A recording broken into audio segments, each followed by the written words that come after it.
Good morning everyone, hope you're all having a wicked day. Welcome back to the video. I'm actually doing an intro a couple of days late. I was dumb and deleted the footage. We're going to take a step back into a past time where I decided it would be a great time to make this RX7 all mine and properly detail it.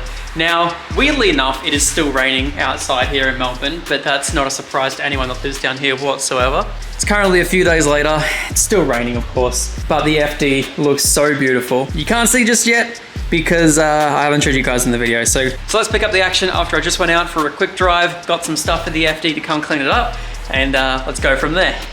Alright guys, so we went down to Bunnings, grabbed some Goo Gone, as well as we also grabbed some razor blades for that lowdown sticker. So having a look at the car, it's looking pretty good. There's a lot of things I do want to fix about it, like the fact that the front lip doesn't line up down there. What I want to do is I want to go through the entire car and strip out all the stuff that I don't want. So before I get into doing anything on the interior, I want to take the laptop out, take the cables out, tuck that Elite back in the way. We're going to get rid of stuff like the quad lock. We're going to get rid of stuff like this up here because I have a spare grille cover because the other one I ripped out to put the gauges in.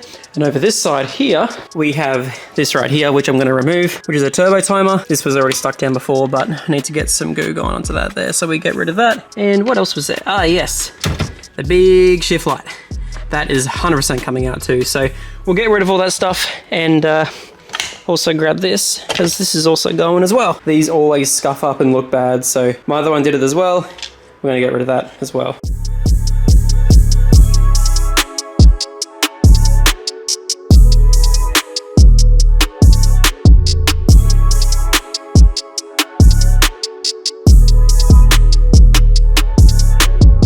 So everything in this car is just attached with silicone, which sucks. It makes it easy to pull off, but getting the rest of it off without a razor is going to be extremely difficult. So I'm just going to keep picking at it.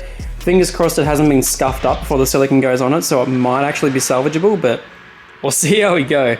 I'm glad that all these things are in a position where you can actually remove them and I can get replacements.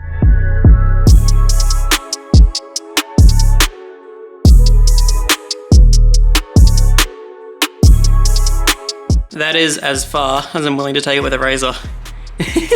It's a lot better. It's definitely a lot better, but yeah, hopefully I can find something that might dissolve some silicone and that might come off a whole lot nicer, but fingers crossed.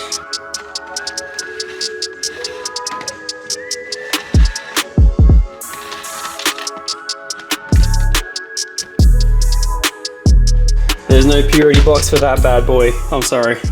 Alright, so already I've gotten super lucky with the shift light and the turbo timer. That was all tapped into the Haltech Elite 2000, which I found out it was a 2000, not a 2500, which sucks, but at the same time I still have all the inputs that I want. It just means that I won't be able to set up 3-stage protection, I'll just be able to set up 1 stage. But aside from that, I'm pretty happy, even 1 stage will be enough for me to go, okay, crap, turn the car off, sort that out instantly, so. And this one here, I was really hoping, because it wasn't like a big name brand, Fat DC, oh, Blitz.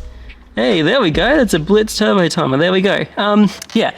Anyway, I was hoping that it was going to come with a patch loom, and sure enough, it does. So I'm just going to quickly find out where all the wires need to go, make sure that I'm not deleting anything that I need to, and we can get rid of that turbo timer. So let's do that real quick. Alrighty, typical ZacBaldy fashion. Nothing went to plan. About an hour or so since I filmed that last clip, and I'm still here pulling stuff out. So I've managed to find a few little things, but pretty much we took apart most of the interior. We have the Blitz controller out as well as the module, but what I thought was really weird was the fact that the patch harness didn't patch between the ignition barrel or anything along those lines, so I had to go keep digging. I ended up finding this bit right here, which had been spliced off into many different things, so I quickly cut that out. It looks like an old GPS tracker, so that's getting deleted because we have a new one going in. But then I found this right here. Pretty much this was for the controller, and that had the same plug, and just Mazda don't use these plugs. So started pulling on it and found out that it's actually for this one right here, the ignition barrel. I don't know if you guys can see that up there. The ignition barrel assembly. So I found the patch harness. It wasn't what I thought, but I found the other patch harness, so I'll quickly get this out. Might be able to swing this down. I don't know. I had to try and figure out a way to get all those things out. But then I started stressing because pretty much when you put the key in, there's no feedback in it. We just keep it in lock. So got to try and get rid of that. Rightio, so successfully managed to delete a lot of stuff. So now we only have this, which is a bit of speaker wire. Looks like there was a sub in here beforehand. But yeah, you guys can see all this wiring we managed to get rid of.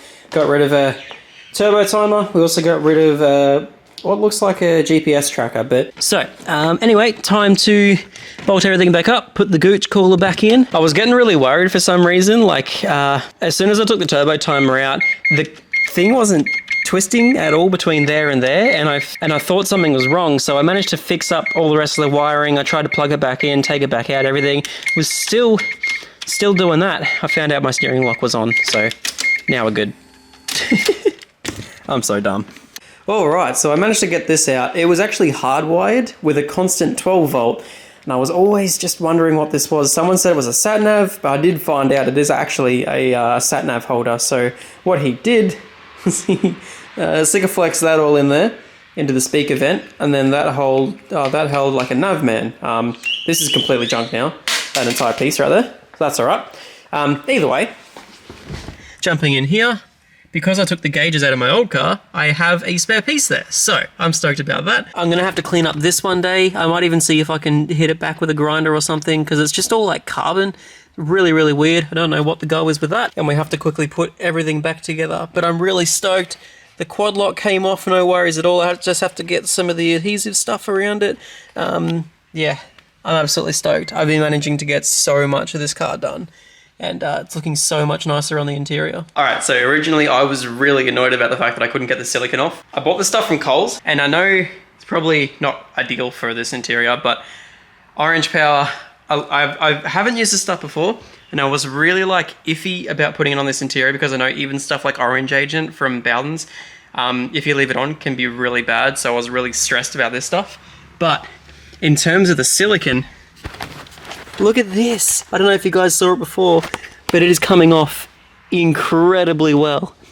I'm just sort of wiping it down, getting my nails into it a little bit, and luckily it's on a piece that I can actually remove and replace if it does get damaged, but it's looking so much better compared to before. It's definitely coming off. I'm going to keep going at it, make sure I don't leave it on for too long. Once I get the silicone off, I'm going to quickly pull it forward. We're going to have a look at it in the light, and that way I can go through the entire interior and figure out exactly how I want to go about it, because I'm going to do a nice big deep clean of this thing, and we'll go from there.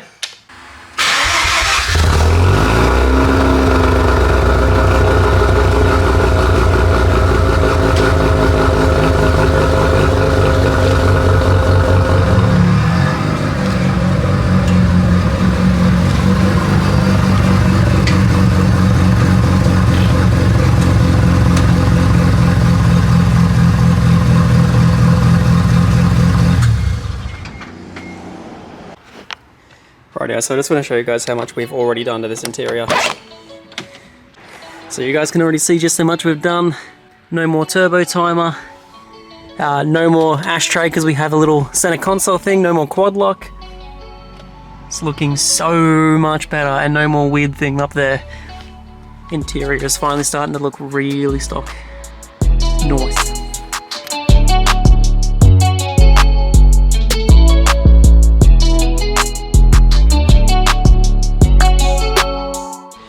The paint on this car is in extremely good condition. I don't know if you guys know much about painting cars and stuff like that, but if you guys don't, I try when you guys do anyway. So this car here just underwent a $25,000 restoration. So the paint on this car is in extremely good condition for its age. And I say for its age, the car's got 112,000 kilometers. The paint has a lot less than that. This car just underwent a $25,000 restoration. And for those of you who know paint, and for those of you who don't, I'll try and run you guys through it a little bit anyway. The car was painted very recently, last couple of years, and the car was also flow coated. So it was painted in the exact same color that it came out in the factory, which is HZ Sunburst Yellow. However, yes, as I said, it's been flow coated. So what's happened is, once they've finished painting the car, and the car is to a point where you'd usually leave it and it'd be good to go, they then hit it with another layer of clear. So they sand it all back and hit it with another layer of clear. And what that does is it gives it an incredibly silky smooth line where there's extremely little orange peel. And not only that, but in the restoration as well, all the seals, all the cowls and everything have all been redone. All of these have all been redone. Every single trim piece on this car is brand new.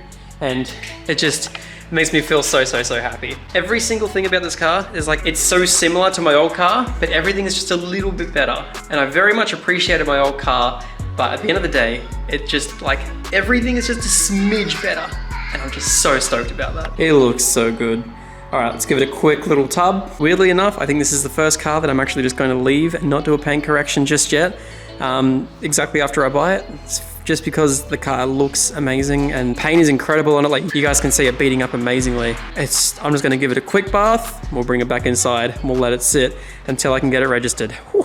Also guys, I want to do a quick little spotlight on these right here. So, I don't know, I've been watching a lot of chemical guys ever so recently, and they have this bucket. I know it sounds really dumb, but instead of giving you like a generic grit guard, which I think is pretty cool, they give you this one and it's got like a funnel system through it, which instead of just having like the gates and the vents, this right here would allow dirt to sink down into the bottom of the bucket, but it wouldn't allow it to get back up, kind of like a crab pot in a way. They're really cool, like the way that they're all designed, and I have noticed immediately just how different it is to wash cars with this one bucket.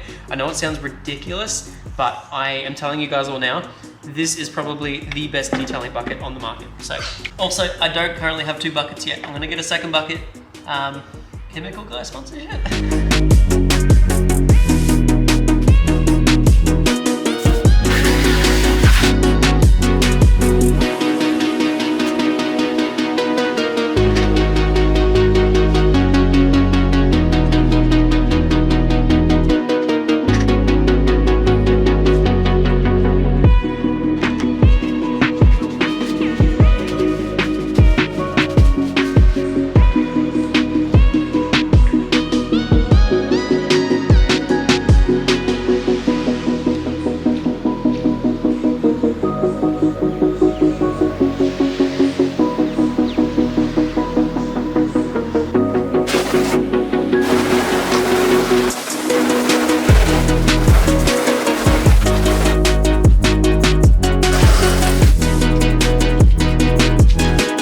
So with the car, I also got a carbon fiber bonnet. Once again, it's by Angry Panda Factory, which is the same company that I had my old bonnet with.